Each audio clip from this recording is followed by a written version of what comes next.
I will move on to the last but not least panelist joining us today is Bart Barden, COO and Managing Director at Esports Technologies. Bart, it's nice to see you again. How are you guys doing?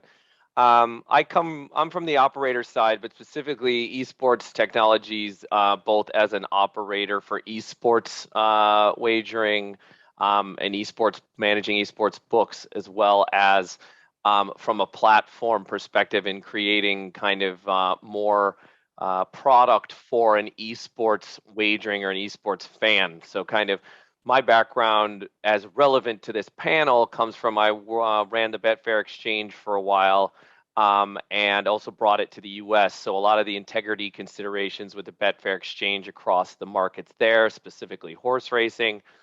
And then on the gaming side, I did a lot of consulting work with several large publishers as part of the AGM and a lot of the responsible gaming scenarios there for obviously for children and that, you know, given that esports is, you know, a younger type of scenario. So I'm definitely coming at it from a different angle than all you guys, but obviously responsible gaming is a huge consideration for our platform. We are trying to build all of our technology because we know we are going after, you know, there's a younger millennial audience. We want to make sure that responsible gaming is part of what we're building. So I can kind of speak to a little bit of the tech, a little bit of how esports is looked at very differently than sports, you know, either inside and outside the US, because there's also obviously a lot of different considerations where the US is kind of very far behind comfort, right, with some esports comparative to Europe, where, you know, where we're based and still, and we're able to operate here. So happy to join and contribute as needed. Thank you for joining. Yeah, it's really great to have somebody from the esports section for responsible gaming. All right, so I have a couple of questions which I'm going to ask each and every one of you to give a short or long answer. So we will start because I remember in 2020 when we launched Gaming Americas, we said that the gaming industry in the US is something like a gold rush right now, and in the excitement of the US marketing open up, has the industry lost sight of responsible gaming? So let's start with Victoria and then head over to Brian, Ellen, and Bart. Sure, yeah.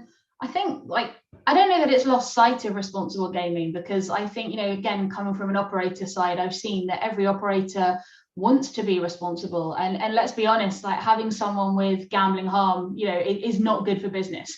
So I don't know that anyone's lost sight of it, but I think there's an inevitability that when you move into a new market, your focus is on setting up and getting yourself to break even and you know, getting new customers and getting your products out there. That's natural. So I've been actually more encouraged, certainly in the work that we've been doing in the US, that actually every operator we've been speaking to, particularly at startup stage, has been really mindful about responsible gambling and is keen to sort of build it into their lifeblood from day one, which is fantastic. But you know, again, that comes back to part of the reason why Better Change wanted to get involved, was to help to say you don't have to put player protection at the expense of good products and good sort of, you know, good setups. Actually, you know, if you embed RG into the player experience, you're going to have, you know, players that are with you for longer, healthier, and yeah, you know, perhaps they might not spend as much in the one session, but over the lifetime they're going to be much more valuable to you. And I think that that's definitely one of the big lessons that's been learned from other markets that the US is taking on board, and I'm personally really encouraged to see that. Thank you. Brian. I'm going to say I agree and disagree a little bit. I think we're seeing a lot of innovation and some new initiatives, and the industry starting to talk a little more serious about responsible gambling than traditionally we've seen in the US market. That being said, with it such in its infancy, especially as we talk about sports wagering and online gaming, the type of responsible gambling innovation and tech that we need to see that's actually successful, it needs to be different than what's been traditionally done. And I haven't seen a lot of that evolution yet. I think the one thing that's really not being considered enough here is the deficit at which the US market is coming from. And so while it's great to hear about, well, how does this woe into our operations and business flow, having an appreciation and understanding of what has traditionally existed and where there have been deficits and knowing and appreciating the community partners, I think is vital for success in both protecting as well as creating a sustainable, flourishing market. And I'm not seeing enough of that crossover and collaborations. There seems to be a lot of silo work happening in the RG space instead of engaging with experts that have been on the ground. And I think we're still seeing a tremendous amount of harm because of this. So, in Tennessee and in Michigan and some of the other markets, once that switch, the proverbial switch, was turned on, we saw helpline calls go up in some markets as much as 847% in a 45-day turnaround. So while I'm happy and I'm excited, as Victoria said, to see that there is this discussion, I do think we need to be doing more. And some of that's just framing it and putting it into context for what's traditionally been there or not, and how do we innovate and collaborate better. Got it. Yeah, great point. Alan. So not an excuse here for operators, but I do think that when we call it a gold rush, at the end of the day, there's many states opening up very quickly, and it's everyone's job internally at an operator to figure out how to get live as quickly as possible. That affects responsible gaming, that affects marketing tech stacks like us, that affects user flows, better conversion. I mean, everything is affected by the fact that, okay, New York is opening on Saturday, we need to get ready to get live. And I think because of the intense pressure on brands to be first to market, I think, potentially things like responsible gaming and other issues internally are not pushed to the back, but they're maybe not as important right away. And I think there's something to note also. I mean, I was in New Jersey for the SBC summit like 6 weeks ago. And I mean, you couldn't drive anywhere in New Jersey or anywhere close to New York without having, 500 billboards in your face with, 2,000 risk-free, 3,000 risk-free. And I think if the US is going to learn anything from the UK, it's like that needs to probably go away relatively quickly. And I think one of the issues in the US market is everyone assumes that everyone's already bet before, when there's a very large portion of people who haven't. And I think, you have a very novice group of bettors who are being thrown in massive promotions across every single operator in every regulated state. And I do think that we're going to start seeing that either self-regulate, because you're going to see regulators basically tell brands that if you don't self-regulate, we will, or you're going to see regulators get more involved because, some of the bonus structure in the US is a little bit crazy at the moment. It's great for affiliates, but it's definitely something that I think is going to end up being impacted pretty quickly. Yeah, great point on that.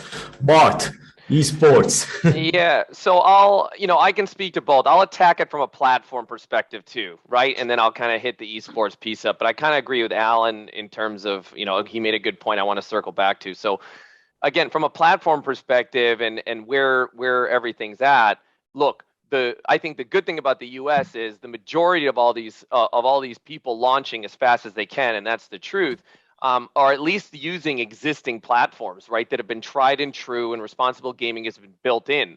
Okay, so it's not like there's new tech coming where like no one's figured out how to do deposit limit management or let users manage their own daily limits and all that. All that is baked into all of these tools and all the platforms that people are using. So that's a very good thing, right? So from a platform perspective, I'd say it's readily available to support responsible gaming, right? Both in terms of monitoring, both in terms of management, both in terms of self controls, all of that.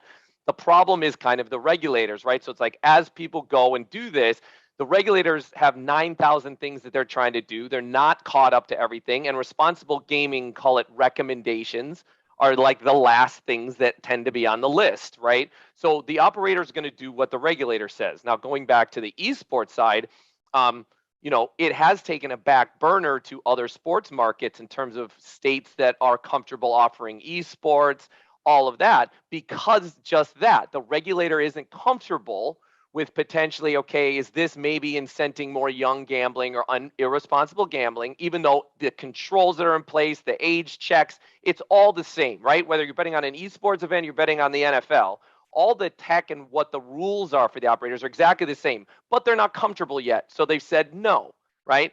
So what you need is the regulator to kind of come in and help curb and frame this. It's kind of like a priority order that usually they take, right? And I think the biggest thing, and Alan made a good point, and I think Brianne alluded to it as well, is probably where you see the most start of potential abuse is on the marketing side, right? Large bonuses, this kind of thing, which could lead to that. But I'd say from a platform perspective, the good news is if these things are defined, collaborated, and spoken about, the platforms are readily available to start offering the controls that they need because they're tried and tested and leverage Europe. Got it. Yeah, it's a good thing that we have many regulators in our audience. Especially, we also have a regulator in one of the panels from Louisiana, in one of the upcoming panels. So yeah, you all touch based on initiatives and approaches for how it should be done. But have you seen any initiatives or approaches that stand out or are worthy of highlighting? Once again, let's start with Victoria and do the same thing. Sure. Yeah. So I think there is a lack of innovation for certainty, and I think there is a lot of copycat of they see somebody do something, they'll copy it and think that that's going to cover them, and that's a real shame. But the things that I have seen, we're talking to a couple of people about how do you reactivate customers once they return from things like timeouts and self-exclusions. Certainly from the UK market, I've been really disappointed that you can say I've got enough of a gambling problem that I need to close my account for 12 months, but then at the end of that time I can just phone up and say, okay, I'm fixed now, can I have my account back? And it's back. And the reality is nothing's been done to address that during the disorder that they've got during that time away. And if you can reactivate them in a proper way, you can sort of try and bring them back healthy, which is sort of an initiative that we're working on, and has been really well received. So that's great. And I've also been really interested to see that that there's been sort of quite a lot of desire for gambling, like gambling or safer gambling ambassadors from talent. So things like NFL players we've been talking to, who have actually sort of identified, particularly the younger ones, have said, look, I'm very well aware that there's a huge amount of money that I could be making by becoming ambassadors. How can I do this in a healthy and responsible way? And they're actually leading that conversation and are encouraging their agents and the marketing agencies that they're working with to have that conversation and find them contracts that are a little bit more responsible, particularly if they've got younger audiences on TikTok, for example, with 18 to 25-year-olds. They're really keen to make sure that they're doing things in the right way. So that's good to see. Good. Brianne. Oh, yeah, this is actually one of my favorite things to talk about. Well, yes, we have a lot to go. We're seeing a whole lot of good, right? DraftKings just last week announced a commitment to all 35 of the National Council on Problem Gambling affiliates, a 3-year commitment. That money is untethered. Most of these community groups or nonprofits that are getting limited state dollars that can't be used for certain things like education or prevention or awareness. And so $15,000 it's a great start, right? FanDuel, they have a relationship with Gamban, where there's a blocking software that's given to folks that need self-exclusion. They have Craig Carton as an ambassador. The Untamed Foundation has done work with developing an app. They have a veterans project. The NFL gave a significant amount of money to the National Council on Problem Gambling. We've seen Caesars do an ad with the Manning brothers around responsible gaming. There is a whole lot of good things that are happening. And I think it's so important that while we talk about all the things that we need to do better and more of, that we also celebrate those moments of success and innovation. And, I've been a part of some of these initiatives, and it gives me a tremendous amount of pride to see the industry really stepping up where, Bart brings up a good point. Policymakers have kind of fallen short in the innovation and commitment to these things, and the industry is stepping up. And so I could talk about successes all day. I think there's a lot of good stuff here. That's good. So let's see from the intelligence side, Alan. Is there anything worthy? Yeah, I was gonna ask a little bit of a question to Brienne, but I'll save it kind of for the end. Um, I mean, look, we're seeing obviously a lot of brands put a lot more money behind responsible gaming. I think as they grow, you're going to continue to see this because whether they want to or not, it looks good to be funding this, right? And I do think the brands do care about it because it is the lifeblood of their business.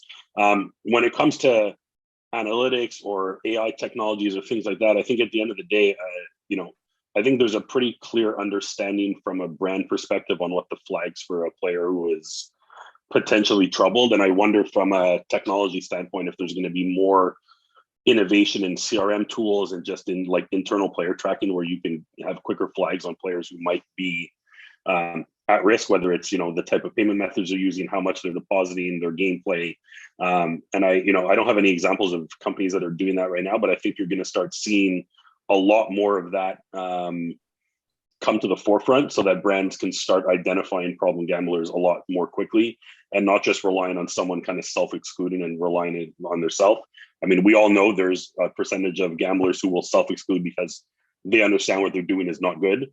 But there's a massive percentage who will never self-exclude and don't understand that they have a problem. And I think it's great in the kind of the early stages to have the self-exclusions and the money behind a lot of these projects. I think where we want to get is, can we identify problem gamblers a lot quicker and be able to help them a lot easier?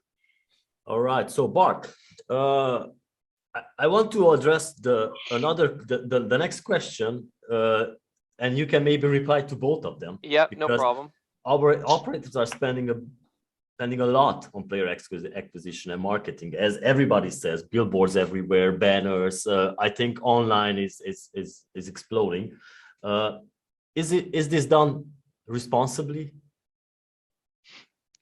Yeah. Okay. Good. So I'll answer both on the innovation. Again, I think it's funny in esports specifically, right? Just speaking to my area, it's not necessarily that I'd say innovation. I'd say the innovation is the more measured approach that esports is taking, right? In terms of responsible gaming, right? Not just jumping in and just marketing to people and everything, the states being cautious of esports events that are allowed and all that. That kind of cautiousness allows for, more consideration, right? So the hope is when esports gambling becomes, a bigger part of the overall gambling, ecosystem in terms of volume, that esports books, have more guide, almost like a Bible to follow, because it's taken shape and it's taken longer, but then it's takes longer, but then it's more accurate or better thought out, right? And that's because obviously it's very easy to determine the difference, to say that there's a big relation between video games and kids, just naturally. So to answer your second question, in terms of is advertising done responsibly? Again, from the esports side, so I think it is done responsibly. I think jurisdictions like the UK that have done much greater guidance in terms of what is allowed from a marketing perspective. The UKGC on, hey, they have specific things that need to be followed for you to be able to be up and standing with your licenses and an operator and all that. So for a UK-led marketing campaign, if you're a big company, you kind of do a least common denominator, right? You say, well, I'm going to implement my marketing campaign strategies to kind of my global messaging, roughly speaking. So that helps make it more responsible, right? But of course, there are the jurisdictions, some of the emerging markets where it's a bit more Wild West and capture the user. But from the esports side, again, because of the sensitivities, the other thing that you have to remember with esports is there's a private entity that owns the game content that you're betting on. Okay, so unlike NFL or whatever, yes, they're entities, but no one owns the game of football. No one owns the game of hockey, but someone owns the game of CSGO. And if they don't feel that you're doing something up and up, or they feel that you're creating a damaging type of scenario to their user base, that they make a small amount on wagering and a huge amount on sales and other in-game purchases, they will regulate on you. they will close you down. And I think there's a bit of that's the other difference about esports is the overall content owners have a bit more sway in what they actually own, which helps define that from our side. That would be my nuanced view from esports. Got it. Thank you so much. So I will circle this question to the other panelists, and maybe Alan, you can also have a take on the player acquisition and marketing. I mean, look, I don't think I'm going out of turn here to say that it's probably not being done responsibly in the U.S. market. When it comes to sports betting, I do agree with Bart when it comes to esports. I think they've been under a much larger microscope, which at the end of the day makes them, like he said, go slower and make sure they get it right. I do want to ask Bart later if Microsoft massive acquisition will have any effect on regulation as we, because I do think a company like that might, but we can touch on that later. I think, again, from a marketing perspective, these brands are under so much pressure to acquire market share when they launch in a state. And there's no real framework to what they can and cannot do in terms of spend and frequency and things like that.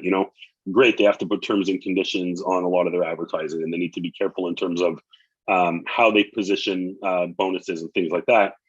But when you're seeing every brand competing at massive risk-free bets basically in every single state that launches, I do think that they are going to have to get a little bit more responsible. But I also put a little bit of, I don't put the blame directly on the brands because, at the end of the day, because they're in such a gold rush to attain market share, it's either every brand at the same time is going to have to pull back a little bit and be a little bit more cognizant of what they're offering players, or it's going to have to come from above. And I think it's eventually going to come from above because I don't think any of the top 5 or 6 brands in the US market is all of a sudden going to say, I'm going to be the first brand to really take a step back and look into what am I bonusing? What am I doing? How do I make this a little bit more responsible until it's kind of done across the entire lot?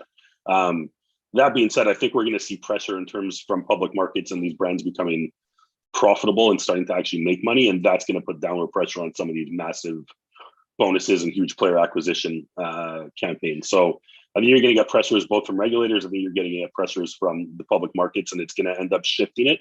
I just wonder how quickly that'll happen. But I mean, we're already starting to see brands talk about it publicly, right? So I think at the end of the day, I think the US market, a lot of people say they haven't learned from the UK. I think we're already starting to see a little bit of a shift very quickly. And I think that that's a good sign.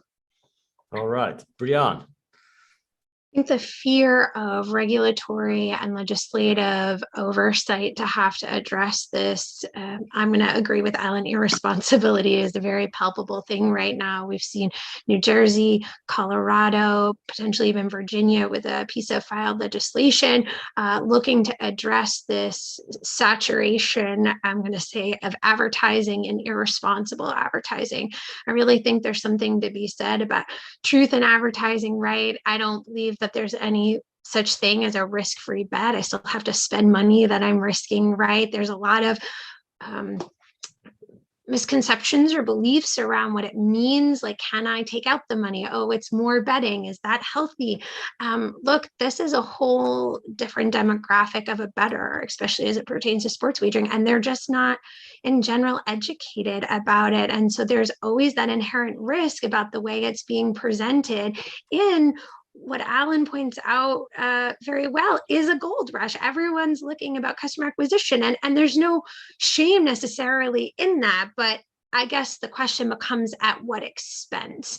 And I just want to point out with the other 2 questions in this one is, I don't think it is solely on the industry and their responsibility to be doing all of these things, from commitment to RG or advertising and responsibility. I think it has to be done holistically. And our policymakers and our public health officials and the industry, this is what I meant when no one's talking, and we all kind of have to own the limits and own an approach.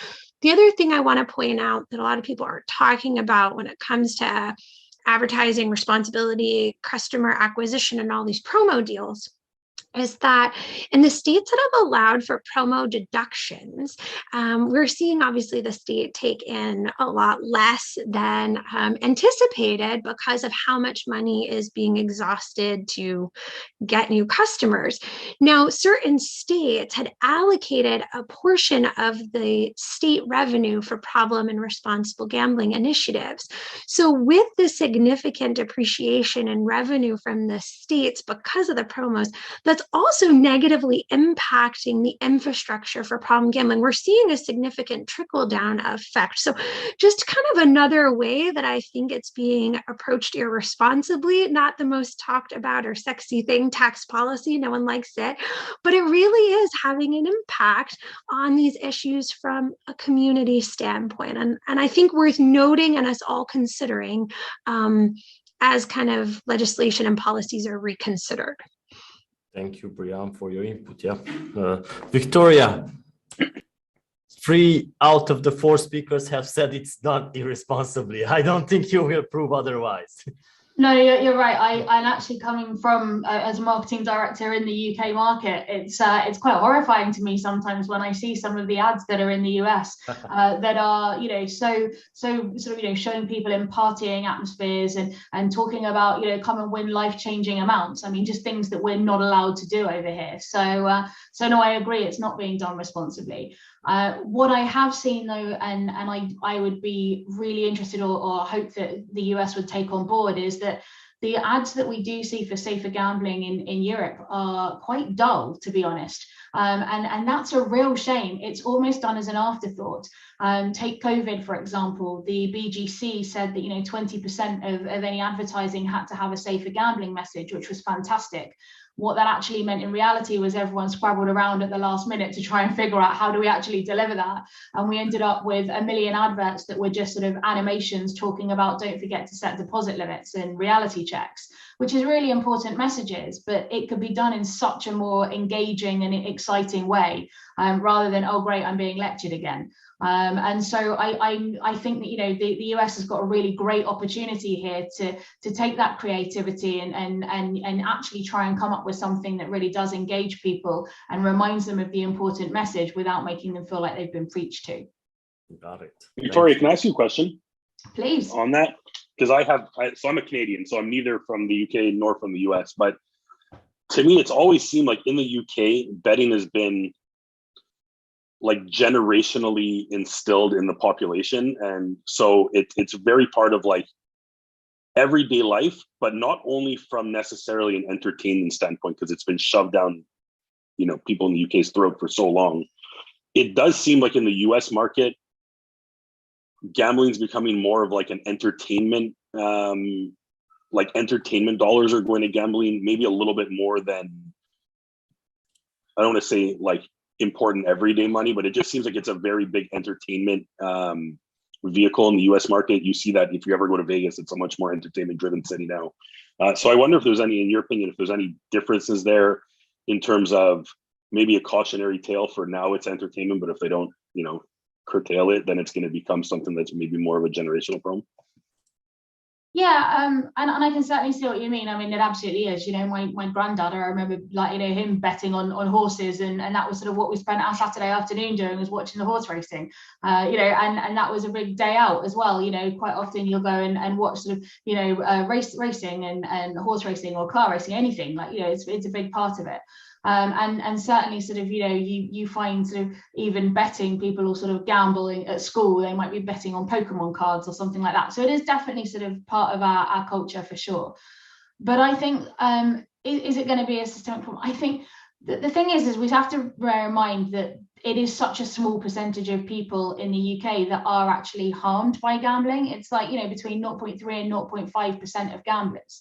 So, you know, for the vast majority, it is a legitimate, you know, entertainment product.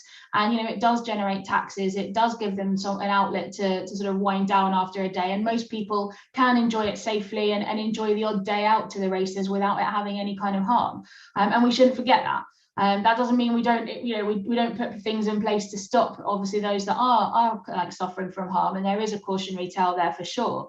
But I also come, I was head of product of Bingo. We always argued it's an entertainment product, it's not gambling. So I might not be the best person to try and answer that one. Yeah, it's funny how us Europeans think about the US and North America, that the gambling over there is traditional and the other way around is the same thing. Yeah. So Zoltan, I'd like to say something just from the platform side. If you're talking about innovation, right? Like, not just for like an esports book, right, or anything, but just in general, like the difference also with Europe is the way that the taxes are set up, the regulations. Yes, there's country by country, but it's kind of normalized over time. Or in the U.S., your tax structures are so different by state, and incentives. And Brian said about, oh, now promotion dollars aren't counted, so then there's less money for X, Y, Z, right? And I think like what the platforms have a chance to do in the U.S. is almost to flip the script, right? To say, instead of saying, hey, I'm going to give $200,000 of responsible gaming on boring ads to try to get customers to understand it. It's like anyone, what the state should do is incent the operators to say, publish how many percentage of your customers are practicing responsible gaming. And if you're in the top 5%, 10%, 20%, we'll give you extra tax breaks for the revenue that you're generating in our state. Or, so basically make it positively incented, right? To also showcase a good behavior versus just trying to like throw a bunch of money to slightly protect against a bad behavior. Does that make sense? And the platforms could do that very easily. There's rankings for all of this stuff. So I think, there's room for innovation using the platform. And I just wanted to say that point. Just people have to kind of get creative, right? And showcase some of that stuff. I think if I could just jump in, that Victoria's onto something about, having ads that aren't lecturing, or I think there's a little bit more to it too. It's just about normalizing safe, responsible behaviors within gambling, because right now very much the rhetoric and messaging is do this if you think you have a problem, right? People assume that if they set limits that they're declaring they have a problem and they can't control themselves. What we as part of the industry and those of us that are kind of the satellites on the outside have a real unique opportunity to do from the start, from the foundation, is normalize these behaviors and practices as part of the betting lifeline, right? That it's just normal. Everybody sets a limit about how much money they want to play and how much time they want to spend. And this isn't admitting you have a problem or you can't control yourself, but this is the way you're going to stay safe. And this is the way the market's going to stay sustainable, because we're also only as strong as an industry as our weakest player. And so whether that's the media, whether that's the sports, whether that's, I don't care who you are. And so if we normalize these things, there's really a way to preserve both brand reputation and the sustainability of the industry while protecting the consumers. And unfortunately, unlike the UK, our prevalence rates for harm are actually far greater in certain states. Like New Jersey has a prevalence of gambling addiction of over 6% of the population. So that's what I mean. Like in some places, we're working at a real deficit from a harm perspective. And so I think we just have to step it up a little bit until things can get better. Yeah, not worse, hopefully. Yeah, before I jump to my next question, there's a question in the audience coming from Jonathan, who asks about what about responsible gaming messaging from media companies? Like take Bleacher Report as an example. They put on very aggressive gaming content via their betting, Bleacher Report betting, but don't have any regulatory oversight as an operator would. So maybe you guys can type some answers for Jonathan over there while I address the next two questions, actually. So how can operators or affiliates be even more responsible? I know they're not. So this part, be more responsible, should be taken out when it comes to communicating with players. So this would be my first question. And maybe complement this about what is the risk of not prioritizing safe gaming. what long-term impact might this have on the market? Because we also touched based on sustainability. So Victoria, maybe would like to take this one first. Yeah, so in terms of what they can do to be more sustainable, it is about trying to understand who you're talking to with the right message at the right time and in the right way. There is such a big cross section of people that are involved in gaming, from, younger males that traditionally are into fantasy sports through to women that are looking at bingo products or, whatever else it is. And one size fits all just doesn't work. And I think sort of also the use of technology is going to be really important going forward to help identify those players who are at risk, and also make sure that, again, you've got sort of dedicated CRM journeys and appropriate messaging that people see, that's appropriate to them, and having sort of those intervention programs so that when you do spot somebody that potentially is suffering from harm, that they're signposted to the right place. So I think that's really important. I think there are some interesting initiatives like Safer Gambling Week that do get operators and platforms and people to think about, how can we get this message across, and let's try and be a little bit more creative. Like I was saying before, I think that's another area where the creativity is lacking. So actually to put some proper resources into the safer gambling message in the same way they do with the traditional marketing, will be really fruitful. But I think that having it as 1 week a year for that focus is just not enough. And so sort of just overall trying to embed the RG experience into the whole player platform and the whole player experience is really important. And then it doesn't become sort of we're being lectured at. It's just something that's second nature and it is always there as a bit of a reminder. So that's really important. And in terms of sort of what the risks are of ignoring this, I think what we've seen in the UK market is that we had sort of principles-based regulation where it was like, the regulators would say, this is the kind of stuff that we want to talk about and what we want to see you do, but they didn't explain or specify how that should be done. It was left open to the operators to interpret that. But because we saw so many people sort of in the grey markets or trying to sort of push to the limits or get away with doing as least as they possibly could, we started going more towards sort of rules-based, which is helpful because obviously everyone knows what's expected of them, but then it sort of stymies innovation, it stymies the creativity. And so sort of I think that if it is ignored, then you have to go down the sort of more rules-based regulatory side. Whereas I personally think that the principles-based sort of approach is better or more healthy because there's a mutual respect, it encourages conversation, and therefore you sort of end up with a better player experience as well as sort of just coming down hard and having excuses to sort of find someone because you haven't interpreted the principles correctly. Thank you. Yeah, well said. Who would like to answer first? I'll give it a go here. And I'll give the pure commercial wager operator angle. Okay. The pure wager commercial operator angle of why you would want to support it is very simply, if you go too hard at your customers and burn them out, and you're like everyone's starting to do more younger millennial targeting, and the whole point is you want to have a good, responsible, valuable customer that you retain over time.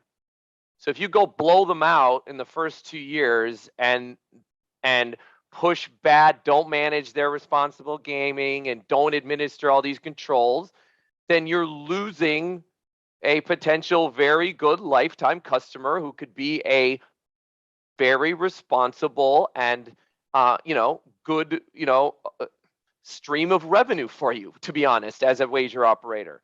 So you're incented, especially if you see some of the more millennial targeting and this stuff, right? You want to hold on, to that customer as someone who's going to partake in your form of entertainment, build your platform, build your product, and build your responsible gaming to unify, such that you build that trust in your esports book for us, right? To be able to retain that customer forever. That's what you'd hope.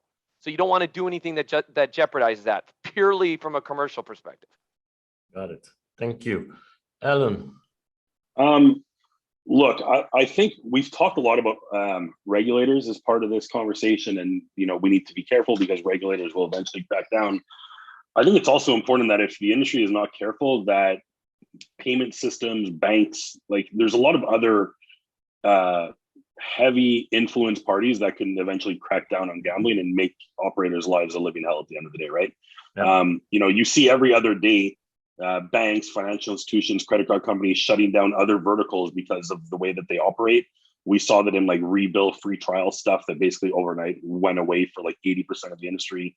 So I think at the end of the day, if the industry doesn't kind of self-prioritize safe gaming, it's not only regulators going to come down, it's going to be could be sports leagues, it could be bank. I mean, there's so many industries that do take a lot of money from gambling, but it still makes up a small portion of what they actually earn, that I don't think they will hesitate to leave gambling if it's not done properly. So I think that's very important.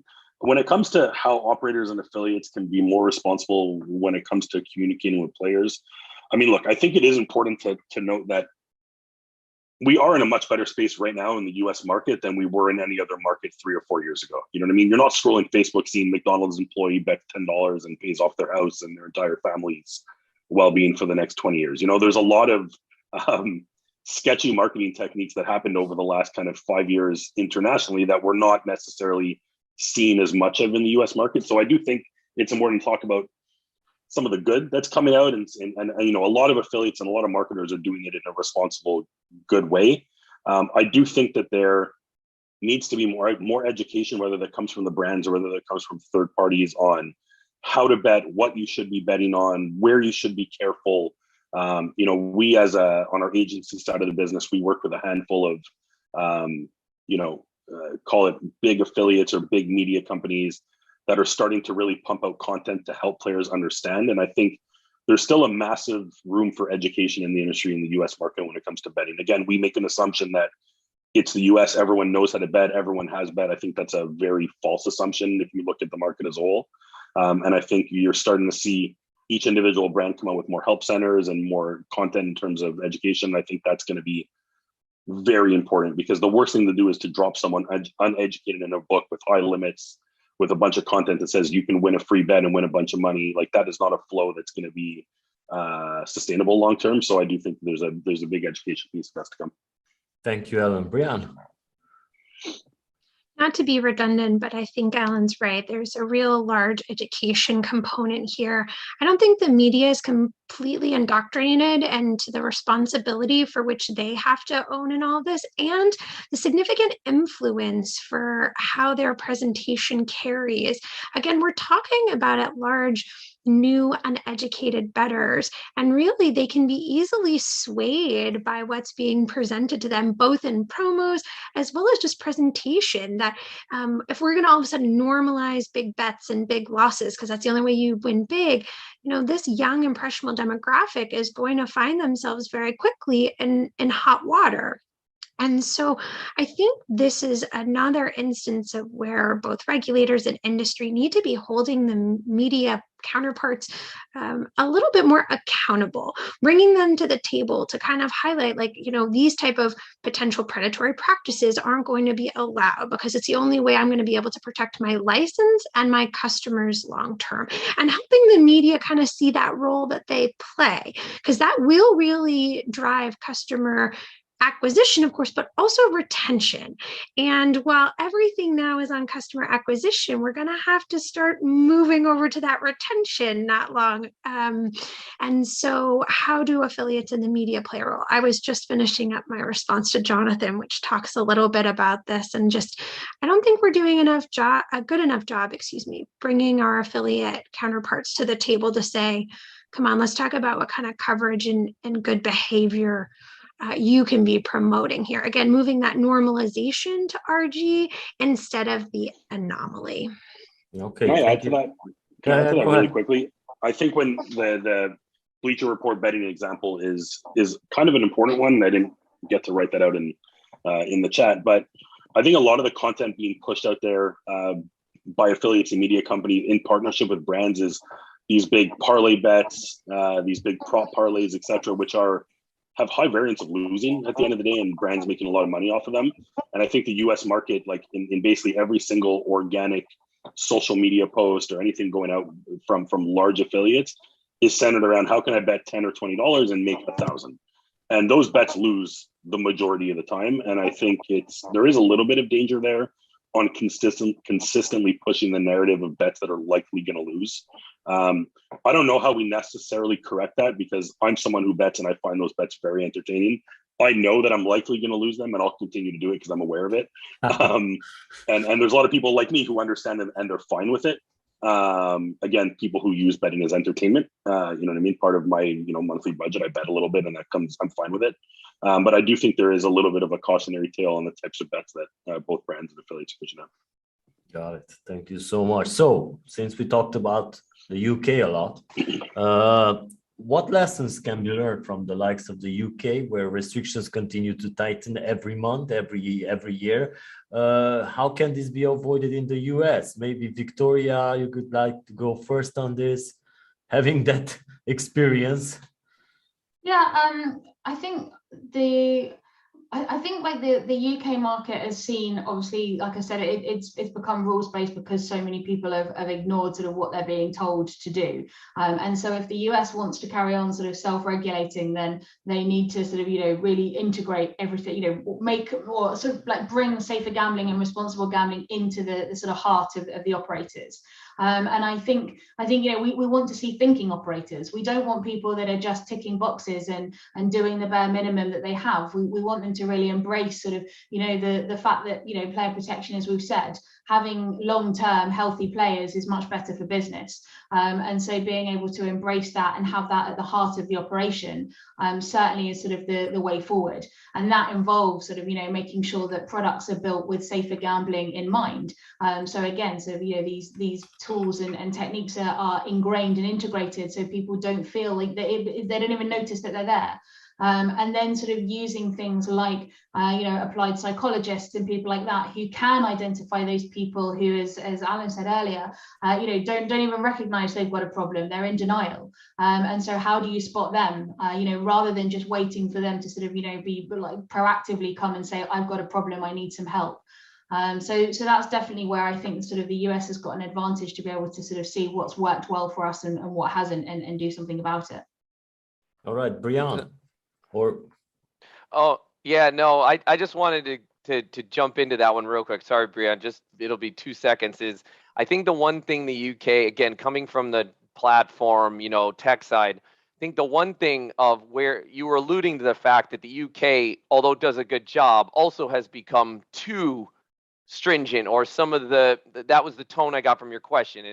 And I think what I would say is what the US has an opportunity to do here, as well as on the self-regulation track, is make it less, subjective, right? So I think the problem is everyone thinks responsible gaming is, well, like you guys, like everyone's saying, well, you declare you have a problem, and then maybe you do, and then you don't anymore, and all of these things.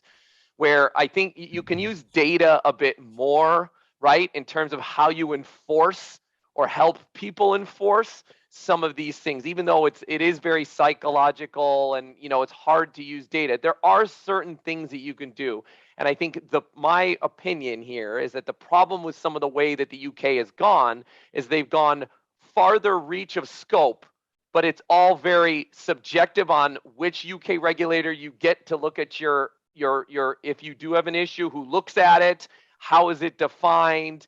It becomes very judgmental, and there's less objectivity that you could probably put into it. And so I think that's one way that if the US regulators do things well, that could improve, right? To just make it less about, oh, it's this person who's actually doing my responsible gaming audit on me as a operator, and make it more, okay, if you hit this threshold with these specific, percentiles, then you're kind of, happier to be more in clear or less in clear, more in violation, less in violation. A place like Spain, for example, does that a bit better. Now, they're also known to be very stringent, but they do a bit more related to the numbers, the objectivity, the data pieces of it. They do a lot of data analysis in Spain as a regulator, for example. So that would just be my 2 cents there.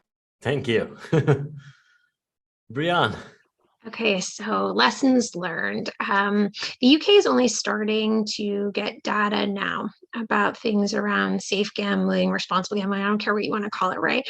The US can really learn from that. I haven't seen that here traditionally, nor have we seen it in an inclusion recently. I hope that trajectory changes because there's real value in research and data to drive policies both internally and externally and how to address this. So I think that's lesson number one. Lesson number two, the way the Gaming Act was crafted in the UK really left the onus around responsible gambling to the operators. It never really brought the policymakers to the forefront of the discussion and what their obligations were. And it didn't really encourage community experts and those that had either suffered harm or others to get involved. And I think the US has a real opportunity to learn from that, that if one aspect of this ecosystem is responsible to address this, it's going to fail. So everybody should stop using this as kind of like the, I don't know, either a competitive thing or a it's not my problem thing. Instead, everybody should be talking about it together. And I think now in the UK that we've seen a lot more collaboration and coordination, we're actually starting to see some real results and a lot of innovation. And I think that it would be wise for the US to heed that advice and see what can happen when you start to engage with others and stop thinking you can do it alone. Thank you. Alan.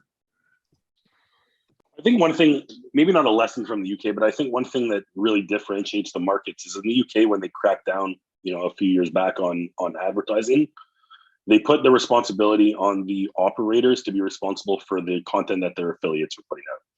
And what that did in the market was, sure, it curtailed some bad affiliates and got them out of the market, but it also hurt a lot of affiliate businesses. It hurt a lot of relationships. It didn't. At the end of the day, it was basically like operators against affiliates. Hey, if you're not 100% transparent, if you change anything, I'm not going to work with you.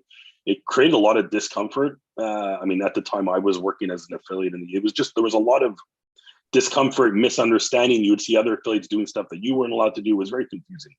I think the advantage the US has is, to be able to be an affiliate or drive traffic in the US, you need to be licensed in most states. Not every single state, and I'm not preaching licensing here because I think there's pros and cons to it. But I hope that the US market doesn't necessarily put all of the onus back on their operators, and they themselves hold affiliates and traffic partners responsible for the messaging that they are putting out, so that it doesn't pit operators against affiliates and it creates more of a kind of friendly working environment. Because what we saw in the UK and what we still see in the UK is, a lot of big affiliates internationally don't touch that market anymore. And they were affiliates who were preaching responsible gaming, very responsible in their messaging. And they were just saying, like, the market's not worth it for us to operate anymore because of all these restrictions. And it actually pushed out a lot of really smart people from the market. So I just hope that we don't see that in the US market. Yeah, maybe this news was avoided in 2020. I remember that the UK Gaming Commission has entered some rule that you cannot gamble with credit cards. So affiliates were publishing news that you can take the money out of your credit card, charge it to your prepaid card, and start gambling. So this was something that they did not think about when communicating. All right, yeah. So we have about 3 minutes left and one question. I would like to have some short answers from you about how can the industry ensure the right approach is taken to responsible gaming in the US market. So, Victoria. I think collaboration is key with the regulators. That is my absolute one. I think we've just been touched on. Then there is a lot of sort of them and us, and there's not a lot of open dialogue with certainly with the UK regulator, which I'll probably get shot for saying. But if you go to them with ideas, innovation, and ask how it's accepted or what they think of it, you're going to get a sort of a really sort of vague response back, and I'll say, yeah, it's up to you if you go for it, but just don't give you the confidence to try new things. Other regulators, so for example, like the Gibraltar Regulatory Association, are much more open. You can go straight to the Chief Commissioner's office and have a conversation and share your ideas and your suggestions, and they'll give you honest feedback and will say sort of, I like this, I don't like that, and it's very clear where you stand, and it certainly encourages that innovation. So yeah, collaboration with the regulators is my key one. Thank you, Brian. I think the industry can put someone in a position of leadership within their operations in charge of all things responsible and problem gambling. Someone who is in the decision-making rooms from the marketing as well as the business development, someone who really has an understanding that's comprehensive and appropriate about how RG could be positively and negatively impacted by decisions being made by the entity at large. Until someone is elevated at a level of decision-making that handles this and shows the greater business how RG really does transcend everything that they do, that to me would be the number one priority, is elevate someone, not lower management, not someone given lip service, really give someone the power to really weigh in. Great point. Alan. I think kind of three things. I think what I spoke about earlier in terms of automation and access to data and using that to be able to inform decisions on responsible gambling is important. I think speaking to problem gamblers and getting their feedback as to why they ended up in that situation and actually using that information with both affiliates, with operators, and with the general public, I think is important. And I don't know how much of that happens. Like I said, I'm no expert in this area, but I do think go directly to the source to understand why and use that information.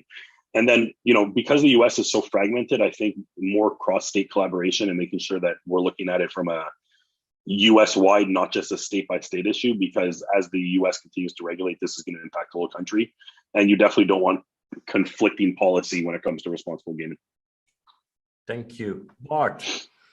I'd say, I said it before, it's more of like almost a much clearer and agreed why this is good, not treating it as something you have to do, right? Kind of from the operator side, right? It's like if there's very clear, this is the value for this, not just because you want to be a better person, right? Or this is dangerous, okay? But it's like, here's why this is good for your business. This is why this is good for this. And again, I'm speaking from an operator view, right?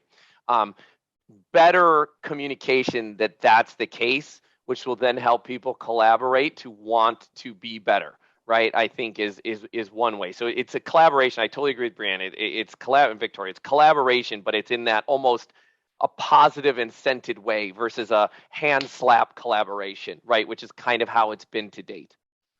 Okay, thank you. And that's such awesome words to wrap up this panel discussion. I would like to thank you for these great inputs that you have given us today on RG, and look forward to meeting you once again at our next session.